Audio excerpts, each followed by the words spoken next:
Bonjour tout le monde, ça me fait bien plaisir d'être ici avec vous aujourd'hui pour vous présenter les résultats du plus récent cycle de l'étude d'incidence québécoise sur les enfants évalués en protection de la jeunesse. Je dis le plus récent cycle, mais dans le fond, ce que je vous présente aujourd'hui, c'est les données du dernier cycle, donc de 2019, mais je vais en profiter aussi pour vous présenter les grandes tendances là, qu'on a observées depuis les tout débuts qu'on réalise le EQ, c'est-à-dire qu'on a commencé ça en 1998 de façon transversale, à peu près aux 5 ans, on réalise le même exercice là, d'examiner les cas d'enfants évalués en protection de la jeunesse, ce qui nous permet d'examiner les grandes tendances dans le temps. Donc, depuis 98, ça fait un peu ça fait 20 ans, dans le fond, qu'on couvre les situations. Donc, je vais vous présenter aussi ces tendances-là. Je ne vais pas vous laisser languir plus longtemps. J'ai décidé, je me suis dit, je vais tout de suite énoncer les grands constats qui ressortent de nos 2 décennies de EIQ.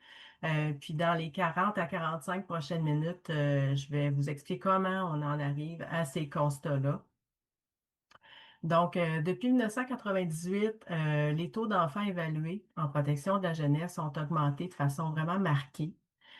Par contre, les taux d'enfants évalués pour qui l'évaluation a statué sur une sécurité et développement compromis ont augmenté de façon beaucoup moins rapide. Donc, pour ceux qui sont moins familiers là, avec le processus de protection de la jeunesse, après le signalement, les signalements qui sont retenus pour évaluation font l'objet vraiment d'une évaluation plus approfondie. Et le but de cette évaluation-là, c'est de déterminer si la sécurité, si les faits sont fondés d'une part et si la sécurité et le développement de l'enfant sont compromis par ces faits-là. Donc, un autre constat qu'on a aussi qui ressort des différents cycles de l'EIQ, c'est que les signalements qui sont faits par les professionnels contribuent de façon significative à la hausse des taux. Les cas signalés, évalués, qui sont fondés après évaluation, qui sont jugés comme étant confirmés, là, sont moins sévères qu'avant. Et puis le recours au placement et à la judiciarisation durant cette étape de l'évaluation et de l'orientation du signalement diminue. Et puis, on a plusieurs résultats aussi qui nous amènent à ce constat qui suggère un peu là, il y a une partie des cas fondés qui pourraient possiblement être mieux desservis en première ligne en passant par le système de protection de la jeunesse. Donc, ça, c'est nos grands constats. Donc, dans les prochaines diapos, voici ce que je propose de faire. D'abord, je vais vous présenter un peu ce que c'est le l'EIQ à travers les cycles qu'on a eus depuis 1998 pour ceux qui sont moins familiers. Ensuite, je vais vous présenter les grandes tendances qu'on a observées. Je vais vous présenter les tendances depuis 1998, mais vous allez le voir là, que des fois, on a des résultats pour toutes les années où on a fait le l'EIQ. D'autres fois, on n'a pas des résultats pour toutes les années. Je vous expliquerai pourquoi. Portée et limite de l'EIQ, puis après ça, discussion.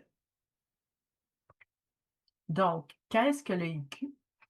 Euh, à chaque fois qu'on fait le l'EIQ, on a toujours le même objectif, les mêmes objectifs. D'abord, on veut estimer les taux annuels d'enfants qui sont évalués par la DPJ sur l'ensemble du Québec.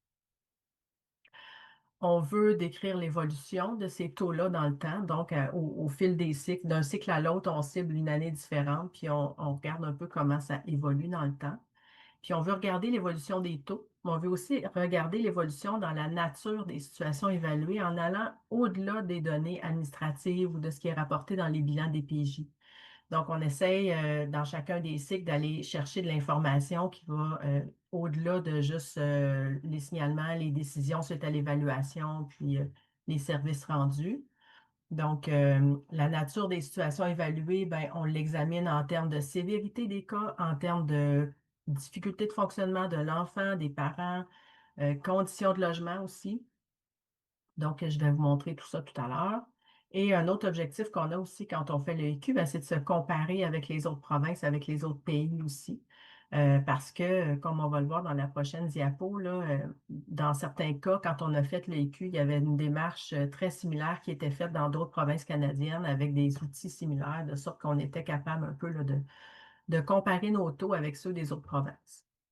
Donc, ça, c'est les objectifs qu'on a de façon générale quand on fait le IQ, sauf que le contexte social, politique, je dirais même sanitaire, plus récemment, ne nous ont pas toujours permis d'atteindre d'atteindre ces objectifs-là là, dans certains cycles de l'IQ.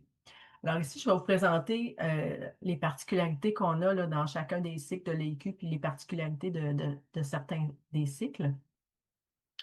Donc, c'est une étude quinquennale. J'ai mis quinquennale entre guillemets parce que on essaye de la faire aux 5 ans, mais on est un peu tributaire là, du financement qu'on obtient pour la faire. Donc, grosso modo, ça se fait à peu près aux 5 ans depuis 1998. Et à chaque fois, on vise tous les enfants évalués par la DPJ. Donc, on vise un échantillon qui est représentatif de ça. Et on échantillonne durant l'automne, c'est-à-dire qu'on cible une année et puis durant l'automne de cette année-là, donc entre le 1er octobre de cette année-là et le 31 décembre, on va aller documenter un échantillon représentatif de tous les enfants signalés et évalués en protection de la jeunesse pendant cette fenêtre-là. Donc, à chaque fois, ce qu'on vise, c'est un portrait provincial. La plupart des DPJ là, participent à chacun des cycles.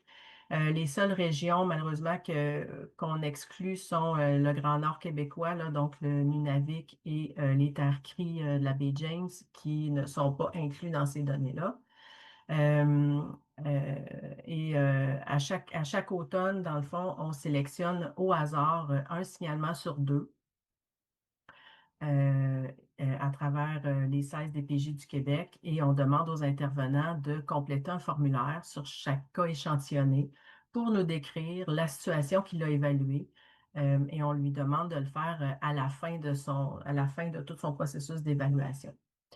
Donc, grosso modo, c'est ça qu'on a fait à chacun des cycles. Là, vous voyez tous les cycles qui ont eu lieu depuis 1998. Donc, on en a 5. Euh, le cycle de 2003, je l'ai mis en grisé parce que c'est le seul cycle pour lequel on n'avait pas un échantillon représentatif. Donc, en 2003, ceux qui étaient là, je vous rappelle que on était en plein processus là, de déploiement du système PIGE, le projet Intégration Jeunesse, le système clientèle qui allait être uniforme à travers toutes les DPJ du Québec. Donc, on n'était pas en mesure là, de faire une collecte de données de l'ampleur de celle de l'EIQ auprès des intervenants à ce moment-là. Donc, l'échantillon n'est pas représentatif et j'ai pas de données à vous présenter pour ce cycle-là, mais pour les 4 autres cycles, on a des données qui sont comparables là, d'un cycle à l'autre. C'est ça que je vais vous présenter tout à l'heure.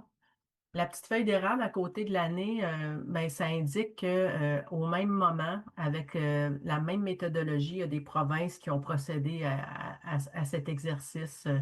L'Ontario dans tous les cas, l'Alberta, Colombie-Britannique, Saskatchewan dans certains cas. Donc, ce qui nous offrait la possibilité là, de comparer nos taux à ceux de ces provinces-là. Donc, et concernant le cycle 2019, donc c'est le plus récent cycle, j'ai quelques petites particularités à vous mentionner pour ce cycle-là. D'abord, on, on a eu des petits soubresauts, si je peux dire, là, dans la réalisation de cette étude-là.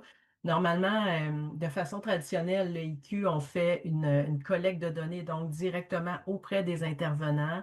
D'un cycle à l'autre, il y a 700-800 intervenants qui contribuent. C'est un effort considérable dans chacune des DPJ.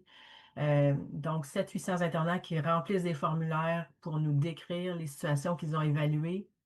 Et là, le contexte particulier à l'automne 2019, ben, je vous rappelle qu'à ce moment-là, on était en pleine commission Laurent, donc la commission spéciale sur les droits des enfants et la protection de la jeunesse, qui venait de s'amorcer là, à l'automne. Donc, c'était pas du tout, c'était un moment qui n'était pas approprié là, pour mener une collecte de données auprès des intervenants en protection de la jeunesse. Donc, à la demande du ministère de la Santé et des Services sociaux, ben, on a décidé de reporter d'un an. Mais un an plus tard, donc à l'automne 2020, ben, on était en pleine pandémie. Et donc, l'EIQ là, 2019 a été suspendu à ce moment-là. Par contre, on avait des fonds fédéraux, plus particulièrement de l'Agence de santé publique